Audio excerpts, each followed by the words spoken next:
YouTube എല്ലാവർക്കും എൻ്റെ men of courage എന്ന് പറഞ്ഞ ചെറിയൊരു ചാനലിലേക്ക് വീണ്ടും ഈ ഇടയായിട്ട് ഹെഡിൽ നിന്ന് ചെറുതായിട്ട് ഓയിൽ ലീക്ക് ഉള്ള പോലെ എനിക്കൊരു ഫീൽ. അപ്പോൾ അങ്ങനെ ഞാൻ വണ്ടിയുടെ ഹെഡ് അടിച്ച് നോക്കിയപ്പോൾ കാണാൻ സാധിച്ചൊരു കാര്യം എന്ന് പറഞ്ഞാൽ ഇവിടെ മുകളിൽ 4 സ്റ്റഡാണ് വരുന്നത്. അതിൽ ഒരു സ്റ്റഡ് ചെറുതായിട്ട് ലൂസാണ്. അപ്പോൾ അവിടം വഴിയാണ് ഓയിൽ ലീക്ക് വരുന്നത്. ഈ സ്റ്റഡ് എന്ന് പറയുന്നത് പച്ചിരുമ്പാണ്, ബട്ട് നമ്മുടെ ഈ സിലിണ്ടർ അലുമിനിയം വെച്ചാണ് ഉണ്ടാക്കിയിരിക്കുന്നത്. അപ്പോൾ നമ്മൾ ഈ ഓവർ ടൈറ്റ് ചെയ്യുന്ന കാരണം ഈ സിലിണ്ടറിനുള്ളിൽ നിന്ന് അതിനുള്ളിലെ ഈ സ്റ്റഡിൻ്റെ ത്രെഡ് ഇളകി വെളിയിലോട്ട് വരുന്നത്, അതാണ് പ്രശ്നം. അപ്പം ശരിക്കും പറഞ്ഞാൽ ഈ സ്റ്റഡിന് ഒരിക്കലും ഒരു കേടും വരത്തില്ല, കാര്യം അത് നല്ല അയണാണ്. ബട്ട് നമ്മൾ ഈ അലുമിനിയം കേസിൻ്റെ ഉള്ളിലത്തെ പിരി വീക്കാവാൻ ചാൻസ് ഉണ്ട്. അപ്പോൾ അത് കാരണമാണ് ഇപ്പോൾ ഇങ്ങനെയൊരു പ്രശ്നം വന്നിരിക്കുന്നത്. അപ്പോൾ നമുക്കിതിന് ചെയ്യാൻ പറ്റുന്നതെന്ന് പറഞ്ഞു കഴിഞ്ഞാൽ ലെയ്ത്തിൽ കൊണ്ടുപോയിട്ട് ഈ സ്റ്റഡിനെ അഴിച്ച് മാറ്റിയിട്ട് പുതിയൊരു പീസ് അയണെടുത്ത് ഇതേ ഷേപ്പിന് ത്രെഡ് ഇട്ട് ഇതിനകത്തോട്ട് ഇറക്കണം. അപ്പം കുറച്ച് പണിയുള്ള കാര്യമാണ്. അപ്പോൾ ഈ സിലിണ്ടർ അഴിച്ചുകൊണ്ട് നമ്മൾ ഫസ്റ്റ് ലെയ്ത്തിൽ കൊണ്ടുപോകണം.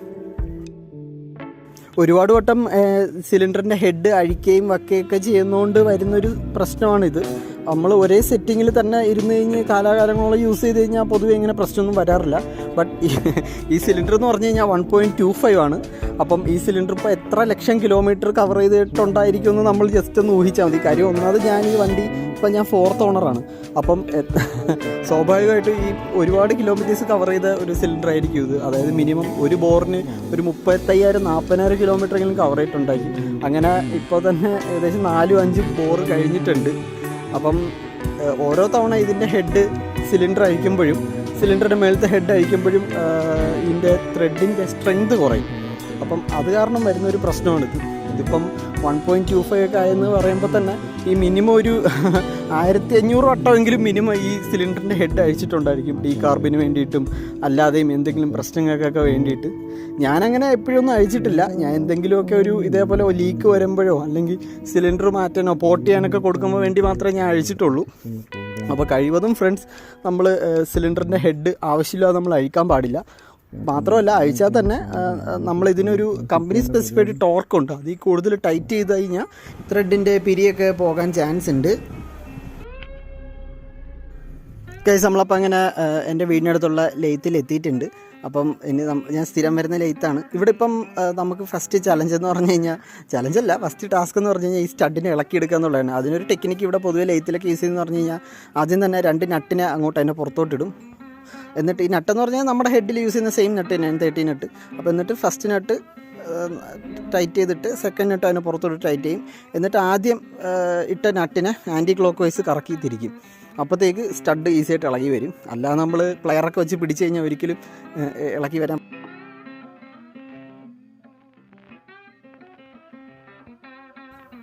നമ്മളിപ്പോൾ ഇളക്കിയെടുക്കുന്ന സ്റ്റഡ് കൊണ്ട് ഇനി ഒരിക്കലും നമുക്ക് പ്രയോജനമില്ല. കാര്യം എന്ന് പറഞ്ഞാൽ ഇതിനേക്കാളും ഇനി അടുത്ത സൈസ് കൂടിയ ഒരു സ്റ്റഡ് നമ്മൾ ഉണ്ടാക്കി ഇതിനകത്തോട്ട് ഇറക്കുകയാണ് ചെയ്യുന്നത്. അപ്പോൾ ഈ സെയിം സൈസ് സ്റ്റഡ് നമുക്കിനി എന്തായാലും ഇതിനകത്ത് ഇട്ടിട്ട് കാര്യമില്ല. കാര്യം അതിനുള്ളിൽ സൈലം വലുതായിപ്പോയി, അതിനുള്ളിലെ ഹോള് സൈസ് കൂടിയിട്ടുണ്ട്. അപ്പം ഇപ്പോൾ ഈ സ്റ്റഡ് നിങ്ങൾക്ക് നോക്കിയാൽ മനസ്സിലാവും, അതിൽ ഇതിൻ്റെ ത്രെഡിൻ്റെ പുറത്ത് ഈ അലുമിനിയം ഇളകി അതിലിരിപ്പുണ്ട്. കണ്ടില്ലേ, സിലിണ്ടറിനകത്ത് അലുമിനിയം അതിൻ്റെ ഗ്രൂവിലെല്ലാം ഇരിപ്പുണ്ട്. അപ്പം എന്തായാലും ഈ സെയിം സൈസ് സ്റ്റഡിന് ഇതിനകത്ത് ഇട്ടിട്ട് ഒരു കാര്യമില്ല. അപ്പം ഇതിൻ്റെ തൊട്ടടുത്ത സൈസ് നമുക്ക് ഇടേണ്ടി വരും സ്റ്റഡ്. അപ്പോൾ പ്രത്യേകിച്ച് സൈസൊന്നുമില്ല. നമ്മൾ ഇവിടെ ഒരു ഇരുമ്പ് പീസ് എടുത്തിട്ട്, ഒരു കഷ്ണം എടുത്തിട്ട് ജസ്റ്റ് നമ്മൾ ലെയ്ത്ത് മെഷീനിൽ വെച്ച് ത്രെഡ് ചെയ്ത് ഇടുകയാണ് ചെയ്യുന്നത്. കണ്ടില്ലേ, ഈ ഹോളിൽ നമ്മളിനി അടുത്ത ഒരു ഇരുമ്പ് പീസ് എടുത്ത് ത്രെഡ് ഉണ്ടാക്കി നമ്മൾ ഇടണം. ഇതിപ്പോൾ ഞാൻ മറ്റേ സ്റ്റഡ് ശരിക്കും പറഞ്ഞാൽ ഇതേപോലെ നേരത്തെ ഞാൻ ചെയ്തിട്ടുണ്ടായിരുന്നു. അപ്പോൾ അതേപോലെ ഇപ്പുറത്തെ സ്റ്റഡിന് ഇത്തവണ നമുക്ക് പണി കിട്ടിയത്. അപ്പോൾ ആദ്യം ഇതിനകത്ത് അടുത്ത സൈസിലുള്ള ഒരു ത്രെഡ് നമ്മൾ ഇടുകയാണ് ചെയ്യുന്നത്. അപ്പോൾ അതിന് വേണ്ടിയിട്ടൊരു ടൂളുണ്ട്. അപ്പോൾ ആ ടൂളിൻ്റെ പേരൊന്നും എനിക്കറിയത്തില്ല. എന്തായാലും അത് വെച്ച് ഇങ്ങനെ കറക്കി അതിനുള്ളിൽ പുതിയൊരു ത്രെഡ് ഉണ്ടാക്കിയിടും. എന്നിട്ട് ആ ത്രെഡിനകത്തോട്ട് നമ്മൾ പുതിയ ആയിട്ട് ഉണ്ടാക്കിയെടുത്ത സ്റ്റഡ് നമ്മൾ ഇതിനകത്തോട്ട് ഇറക്കും.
ഒരു അടുത്ത പരിപാടി എന്ന് പറഞ്ഞു കഴിഞ്ഞാൽ നമ്മളിനി ഒരു സ്റ്റഡ് റെഡിയാക്കലാണ്.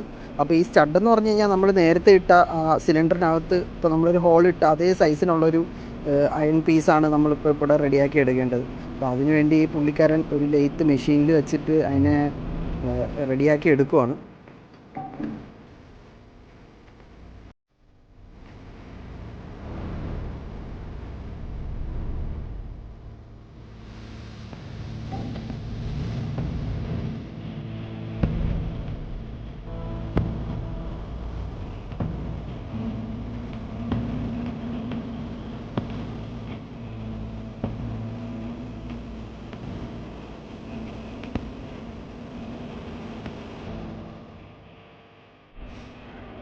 പഴയ വണ്ടികളെ പറ്റി പറയുകയാണെങ്കിൽ നമുക്ക് പണികളൊക്കെ നമുക്ക് എപ്പോൾ വേണോ കിട്ടാം.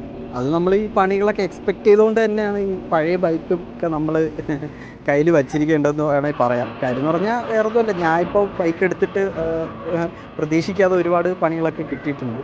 പക്ഷേ യമഹയുടെ വേറൊരു പ്രത്യേകത എന്ന് പറഞ്ഞു കഴിഞ്ഞാൽ നമ്മളായിട്ട് ഉണ്ടാക്കുന്ന പണികളാണ് ഇതെല്ലാം. ഇപ്പോൾ ഞാനിപ്പോൾ ഇവിടെ എനിക്ക് പവർ കൂടുതൽ വേണം, അതിനു വേണ്ടി ഞാൻ സിലിണ്ടർ അഴിക്കുകയും ഗ്യാസ്കറ്റ് ചെക്ക് ചെയ്യുകയും ഗ്യാസ്കറ്റ് അതിൻ്റെ തിക്നെസ് കുറയ്ക്കാനൊക്കെ ശ്രമിച്ചു. അപ്പം അത് കാരണമാണ് എനിക്കിപ്പോൾ ഇങ്ങനത്തെ പണികളൊക്കെ കിട്ടിയത്, മനസ്സിലായില്ലേ? അപ്പോൾ ഒരിക്കലും നമ്മൾ ഉള്ളതുകൊണ്ട് സാറ്റിസ്ഫൈഡ് ആയിട്ട് മര്യാദയ്ക്ക് ബൈക്ക് വെച്ച് ഓടിക്കുകയാണെങ്കിൽ നമുക്ക് അങ്ങനെ ആവശ്യമില്ലാത്ത പണികളൊന്നും ഒരിക്കലും വരത്തില്ല. അപ്പോൾ അഥവാ ഇങ്ങനെ നമുക്ക് ആഗ്രഹം കൊണ്ട് ഇങ്ങനത്തെ പണികളൊക്കെ കിട്ടിക്കഴിഞ്ഞ് കഴിഞ്ഞാൽ ചെയ്യേണ്ട മെത്തേഡും ടെക്നിക്കുകളാണ് ഞാൻ. അതായത് നമുക്കിപ്പോൾ വണ്ടി നമ്മളിപ്പോൾ ട്യൂൺ ചെയ്ത് ആവശ്യത്തിന് പവറും ടോപ്പ് എൻഡും ഇനിഷ്യലും എല്ലാം നമുക്ക് മൈലേജും കൂടെ കിട്ടുകയാണെന്നുണ്ടെങ്കിൽ നമ്മൾ ആ ഒരു പോയിന്റ് വെച്ച് നമ്മൾ സ്റ്റോപ്പ് ചെയ്തോണം. അതായത് പിന്നീട് നമ്മൾ അതിൽ കിടന്ന് കൂടുതൽ പരീക്ഷണം ചെയ്യാൻ പോകരുത്. അതായത് ഒരു ബൈക്കിന് തരാൻ പറ്റുന്നതിന് മാക്സിമം ഒരു പവറുണ്ട് ആ ഒരു എൻജിന്. അതൊരു ഒരു ഇനിഷ്യലും ഒരു ടോപ്പും മൈലേജും ഇതൊക്കെ മൂന്നും കൂടെ ചേർന്നായി തരാൻ പറ്റുന്ന ഒരു പോയിൻ്റ് ഉണ്ട്. ആ പോയിന്റ് നമ്മൾ കണ്ടെത്തിയെന്ന് കഴിഞ്ഞ് കഴിഞ്ഞാൽ നമ്മൾ അവിടെ വെച്ച് സ്റ്റോപ്പ് ചെയ്തോണം. എൻ്റെ ഒരു അനുഭവത്തിൽ നിന്ന് എനിക്ക് പഠിക്കാൻ പറ്റിയൊരു കാര്യമാണിത്. നമ്മൾ ആ പോയിന്റ് വെച്ച് വണ്ടിയുടെ മോഡിഫിക്കേഷൻ ആയാലും അത് നമ്മൾ അവിടെ വെച്ച് സ്റ്റോപ്പ് ചെയ്തോണം. പിന്നീട് നമ്മൾ പ്രൊസീഡ് ചെയ്യാൻ നിന്ന് കഴിഞ്ഞാൽ നമുക്ക് പിന്നീട് കൂടുതൽ പണികൾ കിട്ടത്തേ ഉള്ളൂ. നമ്മളുള്ള പെർഫോമൻസോടെ പിന്നീട് ഗ്രാഫ് പിന്നെ താഴോട്ടായിരിക്കും. നമുക്ക് പിന്നെ വീണ്ടും പഴയ പെർഫോമൻസിലെത്താൻ നമുക്ക് ഭയങ്കര പാടായിരിക്കും. കാര്യം ഈ മെക്കാനിക്കുമാർ തന്നെ സജസ്റ്റ് ചെയ്യുന്നൊരു കാര്യമുണ്ട്, നമ്മൾ ആവശ്യമില്ലാതെ എപ്പോഴും കെട്ടി വെക്കാനോ അതേപോലെ എഞ്ചിൻ തുറക്കാനോ പാടില്ല. കാര്യം ഇതിനെല്ലാത്തിനും ഒരു ലൈഫുണ്ട്.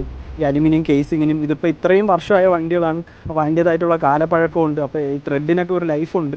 അപ്പോൾ അതിൽ കൂടുതൽ വട്ടം നമ്മൾ ഇളക്കുകയും തിരിച്ചിരിക്കുകയും ഒക്കെ ചെയ്യുമ്പോൾ അതിൻ്റെ സ്വാഭാവികമായിട്ടും അതിൻ്റെ ലൈഫ് കുറയും. അപ്പം ഇവിടെ നമ്മുടെ പുതിയ സ്റ്റഡ് ഏകദേശം റെഡിയായി വരുന്നുണ്ട്. അപ്പം ഇതിൻ്റെ മറ്റേ അറ്റത്ത് നമ്മുടെ നോർമൽ നട്ട് നമുക്ക് ഇട്ട് ടൈറ്റ് ചെയ്ത് നോക്കണം. 13-ൻ്റെ ഒരു നട്ടാണ് നമ്മുടെ നോർമലി നമ്മുടെ ഹെഡിൽ വരുന്നത്. ആ നട്ട് തന്നെ ഇട്ട് ടൈറ്റ് ചെയ്ത് നമ്മുടെ പുതിയതായിട്ട് ക്രിയേറ്റ് ചെയ്ത ഗ്രൂസൊക്കെ റെഡിയായെന്ന് നോക്കുകയാണ്. നമ്മളൊരു സ്റ്റഡ് എങ്ങനെ ഇളക്കിയെടുത്തോ ഏകദേശം അതേ ഒരു ടെക്നിക്ക് വെച്ച് തന്നെയാണ് നമ്മൾ സ്റ്റഡ് ടൈറ്റ് ചെയ്യാൻ യൂസ് ചെയ്യുന്നത്. അതായത് ഫസ്റ്റ് ഒരു നട്ട് കുറച്ച് ദൂരം ടൈറ്റ് ചെയ്യണം, എന്നിട്ട് സെക്കൻഡ് നട്ടിട്ട് നല്ലോണം ടൈറ്റ് ചെയ്ത് ലോക്ക് ചെയ്യണം. എന്നിട്ട് ആ സെക്കൻഡ് നട്ട് കുറച്ചും കൂടെ ടൈറ്റ് ചെയ്യുമ്പോഴത്തേക്ക് ഓട്ടോമാറ്റിക്കായിട്ട് സ്റ്റഡ് കുറച്ചുകൂടെ ടൈറ്റ് ആവുന്നതാണ്. അങ്ങനെ നമ്മൾ ടൈറ്റ് ചെയ്ത് പഴയ സ്റ്റഡുകൾ ഇരിക്കുന്ന അതേ ലെവൽ ഹൈറ്റ് എത്തുമ്പോഴത്തേക്ക് നമുക്ക് സ്റ്റോപ്പ് ചെയ്യാം. അങ്ങനെയാണ് സാധാരണ സ്റ്റഡ് ടൈറ്റ് ചെയ്യാൻ യൂസ് ചെയ്യുന്ന ടെക്നിക്ക്. ഇവിടെ ഇപ്പോൾ പുള്ളിക്കാരൻ ചെറിയൊരു ത്രെഡ് ലോക്കർ കൂടെ ഇട്ടിട്ടുണ്ട്. ത്രെഡ് ലോക്കറോടെ ഇടുമ്പോഴത്തേക്ക് കുറച്ചും കൂടെ പിടുത്തം കിട്ടും, അപ്പോൾ സ്ട്രോങ് ആയിട്ടിരിക്കും. എൻ്റെ ഒരു കാഴ്ചപ്പാട്ടിൽ നമ്മുടെ വീടിനടുത്ത് തന്നെ ചെറിയൊരു ലെയ്ത്ത് നമ്മുടെ പറയുന്ന പോലെയൊക്കെ ചെയ്തു തരാൻ പറ്റുന്ന ഒരു ആറ്റിറ്റ്യൂഡുള്ള ഒരു ചേട്ടനും കൂടെ ആണെങ്കിൽ നമുക്ക് സുഖമായിട്ടൊരു വിൻറ്റേജ് ബൈക്ക് നമുക്ക് വീട്ടിൽ തന്നെ പണിയൊക്കെ ചെയ്യാം ധൈര്യമായിട്ട്. ഒന്നും പേടിക്കാനില്ല, എന്ത് വന്നാലും നമുക്ക് ഓടി ലെയ്ത്തിൽ കൊണ്ടുപോയി ധൈര്യമായിട്ട് ശരിയാക്കി എടുക്കും. അതുകൊണ്ട് ഫ്രണ്ട്സ്, നമ്മളിപ്പോൾ കാർബറേറ്ററൊക്കെ ട്യൂൺ ചെയ്ത് ഒരു അത്യാവശ്യം വണ്ടിക്ക് ഒരു പെർഫോമൻസ് കിട്ടുമെന്ന് പറഞ്ഞു കഴിഞ്ഞാൽ നമ്മൾ പിന്നെ അവിടെ വെച്ച് സ്റ്റോപ്പ് ചെയ്യണം. പിന്നീട് നമ്മൾ കാർബറേറ്റർ കൂടുതൽ ട്യൂൺ ചെയ്ത് വീണ്ടും പെർഫോമൻസിന് വേണ്ടി ട്യൂൺ ചെയ്യാൻ പോകരുത്. അതേപോലെ തന്നെയാണ് സിലിണ്ടറിൻ്റെ കാര്യവും. നമുക്കിപ്പം അത്യാവശ്യം പെർഫോമൻസ് കിട്ടുന്നുണ്ട് എന്നൊക്കെ കണ്ടു കഴിഞ്ഞാൽ നമ്മൾ അവിടെ വെച്ച് സ്റ്റോപ്പ് ചെയ്തോണം. പിന്നീട് അതിൽ കൂടുതൽ കളിക്കാൻ നിൽക്കരുത് ഫ്രണ്ട്സ്. അപ്പോൾ അങ്ങനെ സാധനം സെറ്റായിട്ടുണ്ട്. ഞാൻ അപ്പം തിരിച്ച് സിലിണ്ടർ വീട്ടിൽ കൊണ്ടുവന്ന് വണ്ടിയിൽ സെറ്റ് ചെയ്ത് വേറെ മാറ്റമൊന്നും വരുത്തിയിട്ടില്ല. ഞാൻ ജസ്റ്റ് വണ്ടിയുടെ ഹെഡിലെ ഗ്യാസ്കറ്റ് ഇങ്ങനെ ലീക്ക് വന്ന കാരണമാണ് ഞാൻ അത് അഴിച്ച് ചെക്ക് ചെയ്തപ്പോഴാണ് എനിക്കിപ്പോൾ ഈ ഒരു പ്രശ്നം മനസ്സിലായത്. ഇപ്പോൾ എന്തായാലും പ്രശ്നമൊക്കെ സോൾവ് ആയിട്ടുണ്ട്. ഇനി നമുക്ക് ഒരു സിംഗിൾ ഹെഡ് ഗ്യാസ്കറ്റ് ഇട്ടിട്ട് സിലിണ്ടർ ഹെഡ് സെറ്റ് ചെയ്യാം. അപ്പം പിസ്റ്റൻ്റെ ഹൈറ്റ് ഓക്കെ. ഇപ്പം ഞാൻ ഇതിൽ യൂസ് ചെയ്യിക്കുന്നത് ഒരു കുഞ്ഞ് ഗ്യാസ്കറ്റാണ്. അപ്പം 2 ഗ്യാസ്കറ്റൊന്നും ഇട്ടിട്ടില്ല, ബേസ് ഗ്യാസ്കറ്റ് ഒരൊറ്റ ബേസ് ഗ്യാസ്കറ്റാണ്. അപ്പം പിസ്റ്റണ് നല്ല കംപ്രഷൻ ഓക്കെയാണ്, നോർമൽ സ്റ്റോക്ക് തന്നെയാണ്.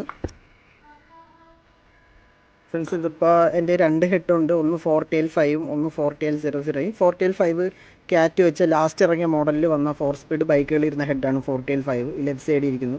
ഈ റൈറ്റ് സൈഡിൽ ഇരിക്കുന്നു 4TL00 ഹെഡാണ്. അതായത് നമ്മുടെ നോർമൽ 4 സ്പീഡിൻ്റെ ഹെഡാണ്. അപ്പം വ്യത്യാസം ഉണ്ടോയെന്ന് ചോദിച്ചു കഴിഞ്ഞാൽ ചെറിയ രീതിയിൽ കമ്പഷൻ വ്യത്യാസം ഉണ്ടെന്നാണ് എനിക്കറിയാൻ സാധിച്ചത്. എങ്ങനെ കാൽക്കുലേറ്റ് ചെയ്യുമെന്ന് എനിക്കറിയത്തില്ല. ബട്ട് 4TL5 സ്റ്റിൽ കംപ്രഷൻ കുറച്ച് കൂടുതൽ തന്നെയാണ്. അപ്പം ഞാനിപ്പോൾ 4TL5 ഹെഡ് തന്നെ യൂസ് ചെയ്യാനാണ് പോകുന്നത്. ഫ്രണ്ട്സ്, അങ്ങനെ ഞാനിപ്പോൾ വണ്ടിയുടെ ഹെഡും സിലിണ്ടറും എല്ലാം സെറ്റ് ചെയ്തിട്ടുണ്ട്. കാർബറേറ്റർ കണക്ഷൻസ് ഒക്കെ കൊടുത്തു. അപ്പം വണ്ടിയുടെ സ്പാർക്ക് പ്ലഗ് കണക്ഷനും എല്ലാം കൊടുത്തിട്ടുണ്ട്. അപ്പോൾ ഇനി നമുക്ക് വണ്ടി ഒന്ന് സ്റ്റാർട്ട് ചെയ്ത് നോക്കാം.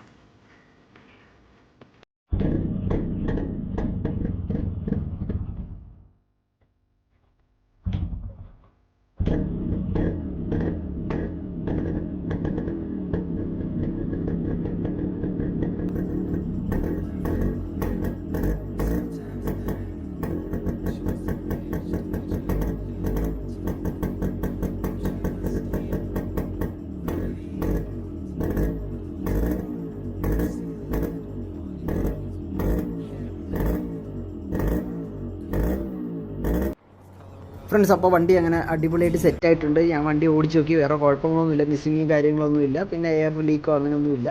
ഹെഡിൽ കൂടെ ഓയിൽ ലീക്ക് ഫുള്ള് കംപ്ലീറ്റ് മാറിയിട്ടുണ്ട്. ഇപ്പോൾ സൂപ്പറായിട്ടുണ്ട്. അപ്പോൾ അടുത്തൊരു വീഡിയോ ആയിട്ട് നമുക്ക് വീണ്ടും കാണാം. അപ്പോൾ അതുവരെ എല്ലാവരും ടേക്ക് കെയർ. Good bye.